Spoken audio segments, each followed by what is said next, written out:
Hello, this is Robert Smith. I'm in Knoll Park, County of Powys and Wells. So I want to address or help you understand the mind and how it works, and how sometimes when you're working on yourself, you're not getting your results. The foundation is this. We have memories inside of us, and those memories are recorded based on your perceptions at the time, your emotional sensations, your viewpoint. Now, when you have an experience, this experience becomes what now, when you go back and recall, becomes a trance. It's a state of hypnosis. Now, depending on how intense it was recorded, how intense the memory was, when you recall it, you go into the trance. That means you feel, see, hear, and as if you were there. Now, there's different variations depending on how intense it is and also how you operate your own brain. So memories are trances. Memories are hypnotic states. Memories have this tendency to control us because neurologically it becomes an automatic unconscious resource without you ever thinking about it. That's, you know, when I say 5 times 5 is what? 25, pops in. You don't think about it, it pops in. Now, if you have a bad math trance, you go, I don't know, because that's a trance by itself. So anytime you revisit a memory, you go into trance. All right. Now, when you're working on yourself, depending on the intensity of the memory, when you go to the memory, it is also known as an affirmation. It's affirming something. So if you go back to a fear memory and you rehearse the fear memory, we call it romancing the memory, replaying the memory, rehearsing the memory. Each time you go to the memory, neurologically, you're changing the memory, you're adjusting the memory unconsciously. Memories are not stuck and permanent. They're always changing and adjusting each time you visit. Sometimes they get worse by rehearsing the bad feelings. All right, that's the foundation. So now here you are, you're going to work on yourself. All right, you have a very emotionally intense memory. I mean, it's full on, you feel it, you're so scared of it, massive. Now, there's a difference when I'm working on someone and when you're working on yourself. First of all, I'm not in your memory. I'm not in your trance. I'm not in your problem. I can see what you're doing. Now, when you're in your own head, when you're in your own memory, you're in your own trance, sometimes you're just not wise enough or skilled enough to come out of it. Which means each time you go visit, you go deep into it. It's like jumping into the pool with both feet. You can't unjump very easily once you've already jumped. So when you're working on yourself, you've got to be conscious of what you're doing unconsciously and adjust in how you address the memory.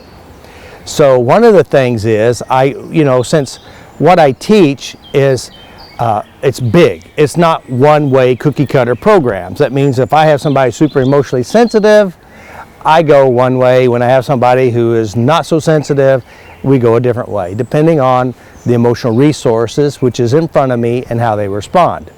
Now, you're working on yourself. Now, the deal is to say, here you are, you're right here with me, and you're getting ready to think about a memory. You're going up, you're stepping into the memory, and at the peak is the height of the emotion of the memory. You're already full-fledged in the memory, and then you come out of the memory eventually. What you don't want to do is jump in with both feet. They say a fool will test the water with both feet. When you're addressing your memories, especially you wanted to change them, what I say is dip one toe in and address how it feels, even without even going to the memory. So you go up, you feel it, you come back out. You don't stay in the memory, because the problem is the more you practice a bad memory or recall, try to understand, try to detect and feel it full-fledged, you're actually making it stronger unless your intention is to dissipate it. So the biggest problem I see with people when they're working on themselves or trying to work on themselves, they jump in with 2 feet and they're over their head in emotions. This is not a good way if you're doing this, especially if it's a big memory. So there's ways to walk around this, to dissipate it, to rewrite the story. That's where the skill is, and that's what you need to learn how to do, how to change your own head. And of course, I do level 1 training. Level 1 training is showing you how to work on yourself, showing the 6 basic ways to re-imprint your memories. way to dissipate it, to way to change it, and to where you'll get what you want. Because remember, you know, when you go inside your head, what's inside your head is not the real thing. It's like a menu at a restaurant. When you read the menu, you look at it, you say, oh, I've had that before, you order it, and guess what? It's nothing like what you had in your mind, because each restaurant is different. Well, memories are the same way. Memories, when you recall them today, they're not real. They were real, but now it's just recorded data. And if you understand, memories are just programs. Programs installed from your experiences. Everything inside you is about yourself. Every character and every memory is you. And when you figure out how to change your mind, you change your life. That's the key. Know how to drive your own head. And that's what I teach. I started out with EFT. I went into, well, before EFT, I did NLP, hypnosis, EFT, and a lot of other things, trying to figure out how to solve my own problems, how to help other people to solve their problems, and how to do it in a fast, easy, and effective way, a smart way. And I've got it cracked. I've got it set up. I understand it. I can help you change in big ways. I understand the mental processing, and you need to understand yourself. They talk about know yourself. Know yourself is knowing what you do within yourself to create what it is that you create. Your mind is a very powerful manifesting machine. It manifests the same problem over and over again until you consciously change the unconscious. That's what you need to figure out how to do.